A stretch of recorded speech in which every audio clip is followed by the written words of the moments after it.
Hi friends, welcome to Chennai food. Deepavali பண்டிகை வந்தால என்ன sweet செய்யலாம் அப்படின்னு தான் எல்லாருமே யோசிப்போம். இன்னைக்கு நம்ம வீடியோவில் 3 வகையான இனிப்புகள் எப்படி செய்யறதுன்னா வீடியோவில் பார்க்க போகிறோம். வாங்க பார்க்கலாம்.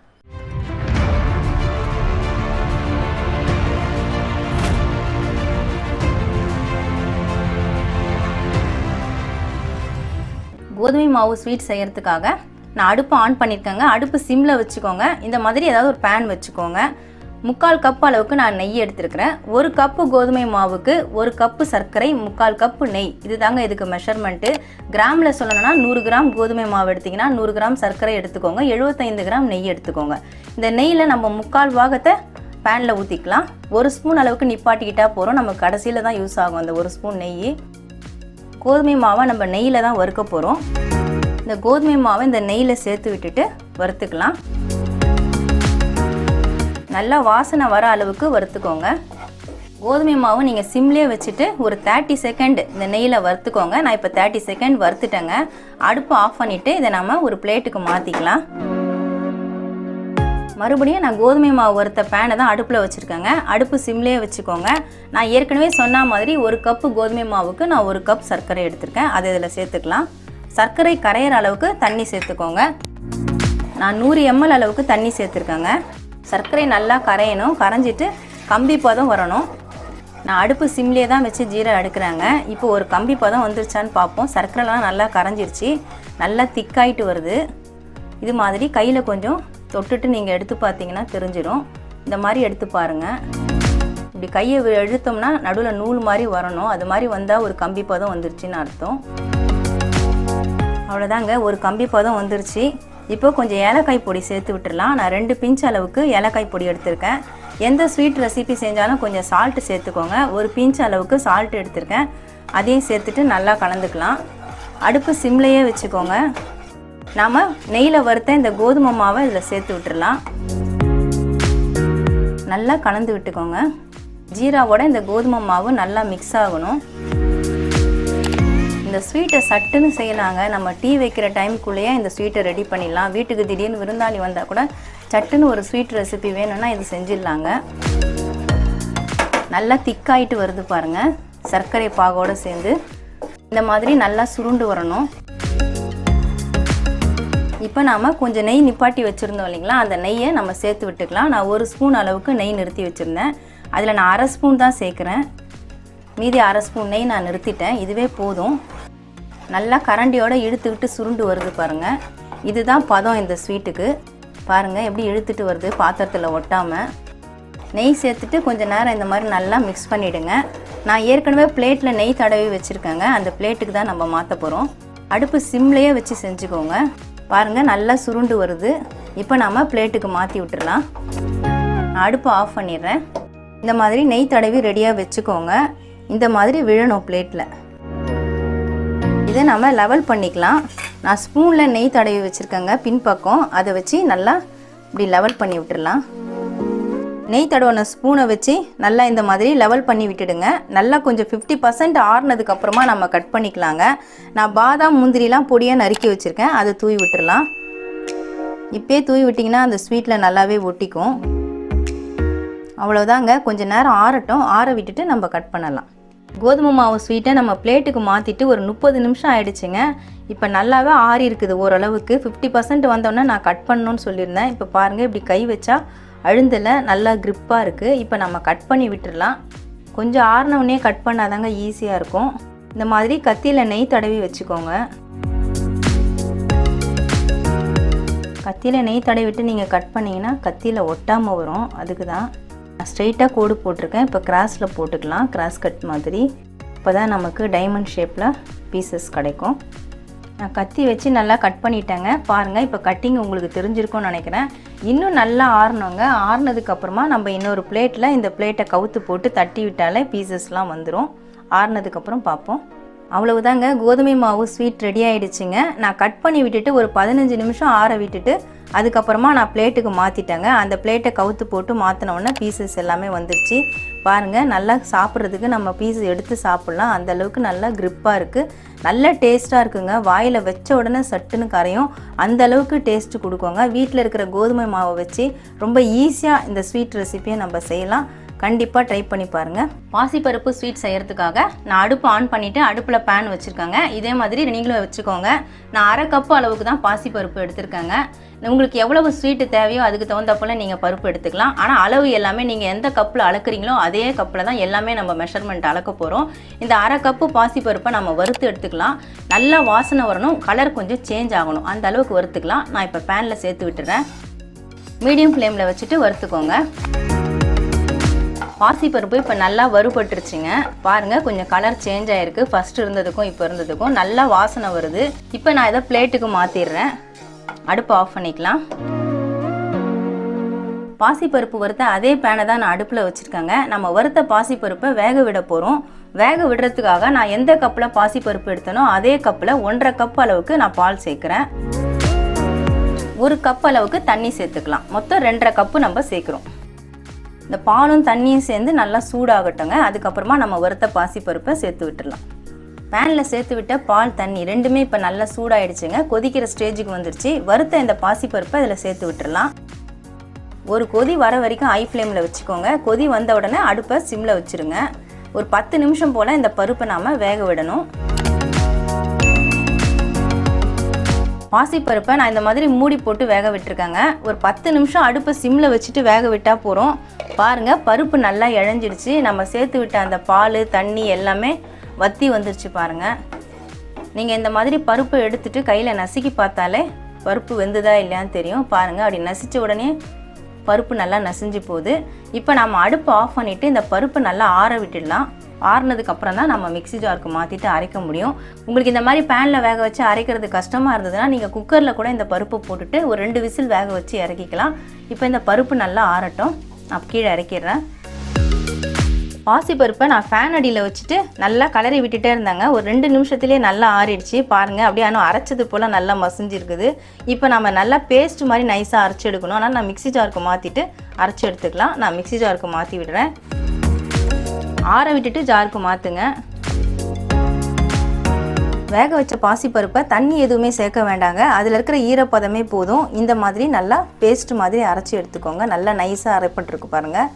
இதே மாதிரி அரைச்சி எடுத்துக்கோங்க. இந்த அரைச்ச பாசிப்பருப்பை வச்சு தான் நம்ம ஸ்வீட் ரெசிபி செய்ய போகிறோம். நான் அடுப்பில் பேன் வச்சுருக்கேங்க. பேன் இப்போ நல்லாவே சூடாகிடுச்சு.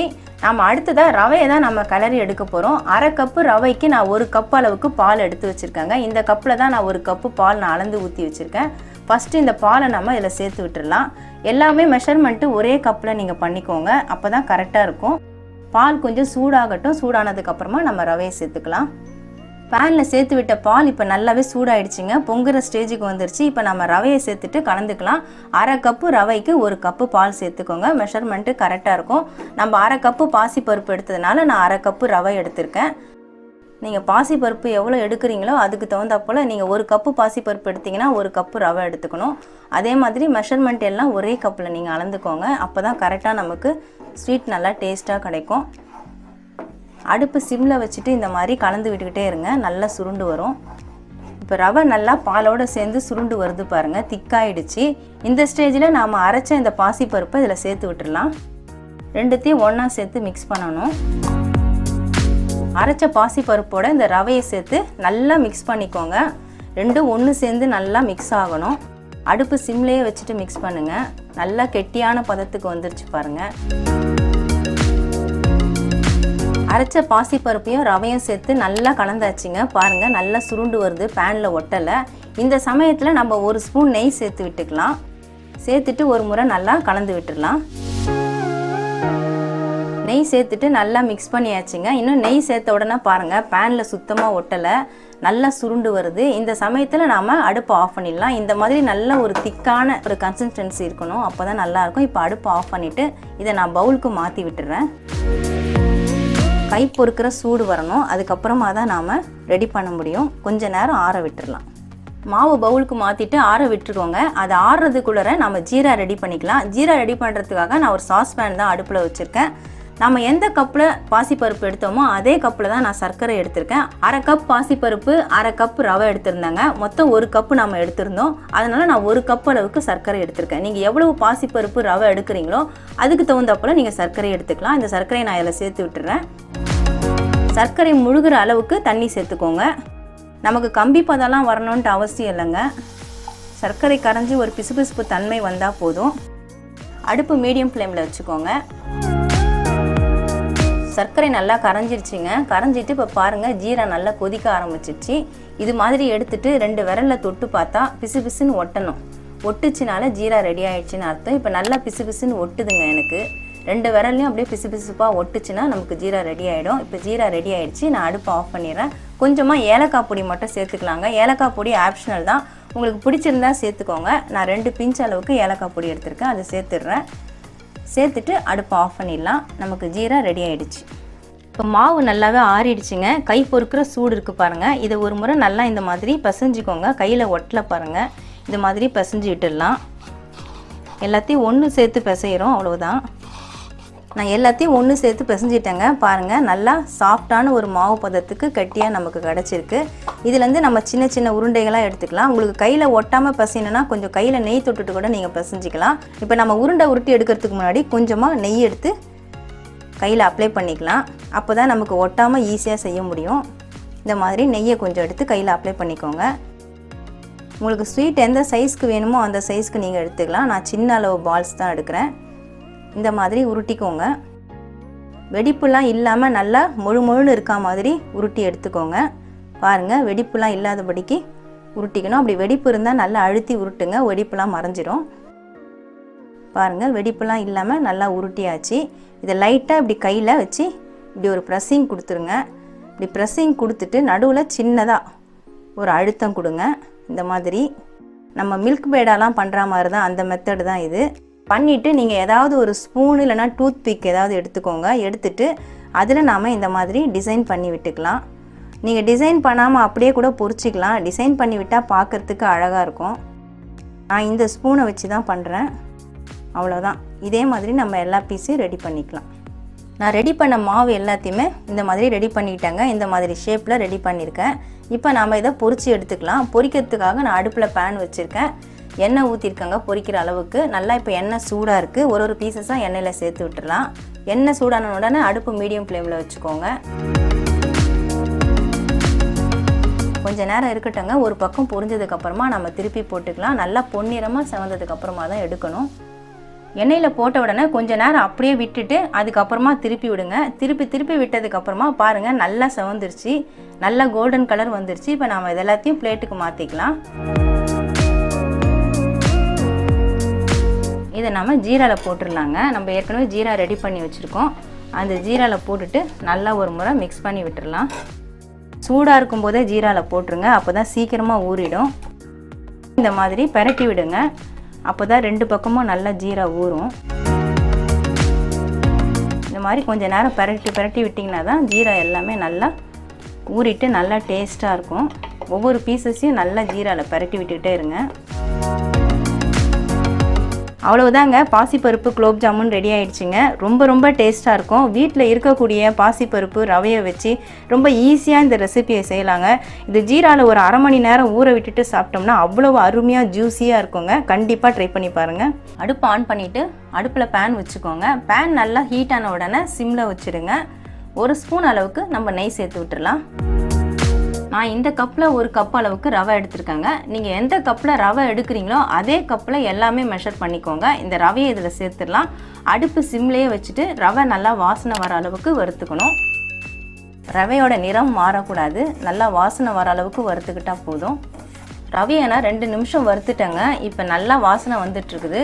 இப்போ நம்ம பால் சேர்த்து விட்டுடலாம். நீங்கள் எந்த கப்பில் ரவை எடுத்தீங்களோ அதே கப்பில் 2 கப் அளவுக்கு பால் சேர்த்துக்கணும். நான் இந்த கப்பில் தாங்க ரவை எடுத்திருந்தேன். இதே கப்பில் 2 கப் அளவுக்கு பால் சேர்த்துக்கலாம். 1 கப்பு ரவைக்கு 2 கப் அளவுக்கு பால். எல்லாமே ஒரே கப்பில் மெஷர் பண்ணிக்கோங்க. அப்போ தான் அளவுகள்லாம் கரெக்டாக இருக்கும். நல்லா கலந்து விட்டுக்கணும். ரவையும் பாலும் ஒன்று சேர்ந்து நல்லா சுருண்டு வரணும். அந்த அளவுக்கு கலந்து விட்டுட்டே இருங்க. ரவையோடு சேர்த்து விட்ட பால் எல்லாமே நல்லா வத்திடுச்சிங்க. பாருங்கள், ரவை நல்லா இப்போது சுருண்டு வந்துருச்சு. இந்த அளவுக்கு நல்லா திக்காக சுருண்டு வரணும்.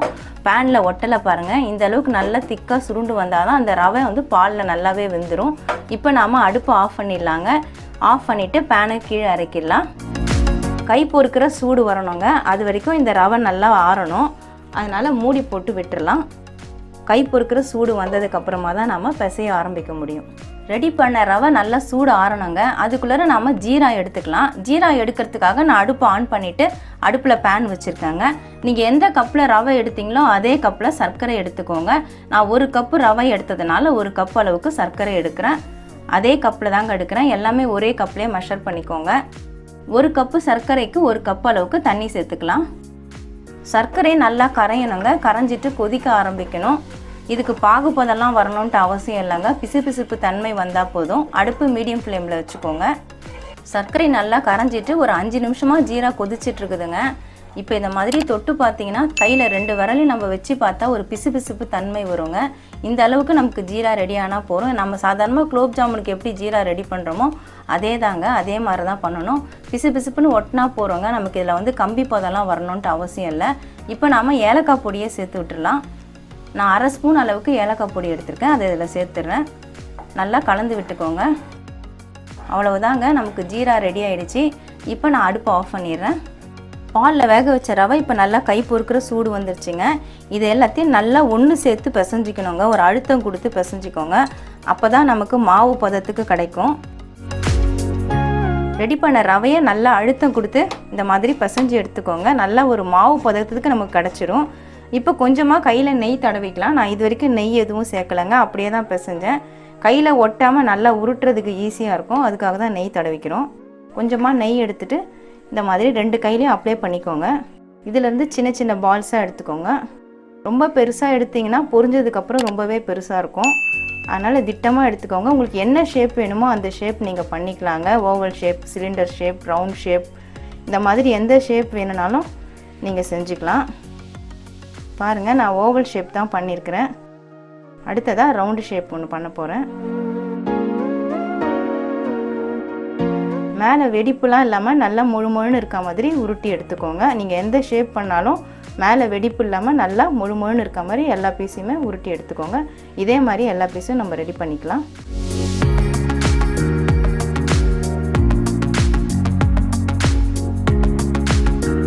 ரெடி பண்ண மாவு எல்லாத்தையுமே நான் உருட்டி எடுத்துட்டேங்க. பாருங்கள், நல்லா வழுவழுப்பாக சூப்பராக இருக்குது. சிலதெல்லாம் நான் ஓவல் ஷேப்பு, சிலிண்டர் ஷேப்பு இந்த மாதிரிலாம் நான் செஞ்சு எடுத்துருக்கேங்க. இதே மாதிரி நீங்களும் ரெடி பண்ணிக்கலாம். இதை நாம் ஒரு பீஸாக எண்ணெயில் போட்டு பொரித்து எடுத்துக்கலாங்க. பொரிக்கிறதுக்காக நான் அடுப்பில் பேன் வச்சுருக்கேன். பொரிக்க தேவையான அளவு எண்ணெய் சேர்த்து விட்டுருக்கேன். ஒரு பீஸாக நம்ம எண்ணெயில் சேர்த்து விட்டுடலாம். அடுப்பு மீடியம் ஃப்ளேமில் வச்சுட்டு பொரிச்சுக்கோங்க. எண்ணெயில் சேர்த்து விட்ட பீசஸ்லாம் பாருங்கள் நல்லா கோல்டன் கலராக வந்துடுச்சு. இப்போ இதை பிளேட்டுக்கு மாற்றிக்கலாம். எண்ணெயை வடிய விட்டுட்டு எடுங்க. எண்ணெயில் பொரிச்ச பீசஸ் எல்லாத்தையும் நான் பிளேட்டில் எடுத்துட்டேங்க. இதை நம்ம ஜீராவில் சேர்த்து விட்டுடலாம். ஜீரா சூடு இருக்குதான்னு பார்த்துக்கோங்க. சூடு ஆறிடுச்சுன்னா லேசாக சூடுபடுத்திட்டு போடுங்க. போட்டுட்டு நல்லா இந்த மாதிரி கலந்து விடுங்க. 1/2 மணி நேரம் ஊற விட்டுட்டு சாப்பிட்டா அவ்வளவு ஜூஸியாக இருக்குங்க. இந்த ஜீராலாம் எல்லாமே இந்த குலோப் ஜாமுனில் நல்லாவே ஊறிடும். அவ்வளவுதாங்க, அருமையான ஜூஸியான குலோப் ஜாமுன் ரெடி ஆயிடுச்சுங்க. ரவையை வச்சு ரொம்ப ஈஸியாக நம்ம வீட்டிலேயே இந்த குலோப் ஜாமுனை ரெடி பண்ணலாங்க. நல்லா ஊற விட்டு சாப்பிடும்பொழுது அவ்வளவு டேஸ்ட்டாக இருக்குங்க. குழந்தைங்களுக்கு ஈவினிங் ஸ்நாக்ஸாகவும் நம்ம செஞ்சு கொடுக்கலாம். நமக்கு ஃபங்க்ஷனுக்கு தேவைனாலும் செஞ்சுக்கலாங்க. வீட்டுக்கு கெஸ்ட்டு வந்தாலும் ஸ்வீட்டு தேவைன்னா நம்ம செஞ்சு கொடுக்கலாங்க. ரொம்ப ஈஸியாக செய்யலாம். ரொம்பவே டேஸ்ட்டாக இருக்கும். கண்டிப்பாக ட்ரை பண்ணி பாருங்கள். 3 வகையான இனிப்பு வகைகள் எப்படி செய்கிறதுன்னு வீடியோவில் பார்த்துருப்பீங்க. ரொம்ப உங்களுக்கு யூஸ்ஃபுல்லாக இருக்கும்னு நினைக்கிறேன். நீங்களும் இந்த தீபாவளிக்கு கண்டிப்பாக ட்ரை பண்ணி பார்க்கலாம். உங்களுக்கு இந்த வீடியோ பிடிச்சிருந்தா லைக் பண்ணுங்கள், ஷேர் பண்ணுங்கள், சப்ஸ்கிரைப் பண்ணுங்கள். பக்கத்தில் இருக்க பெல் ஐக்கானை கிளிக் பண்ணிக்கோங்க. அதில் ஆல்னு ஒரு ஆப்ஷன் காட்டும், அதையும் கிளிக் பண்ணிக்கோங்க. நன்றி, வணக்கம்.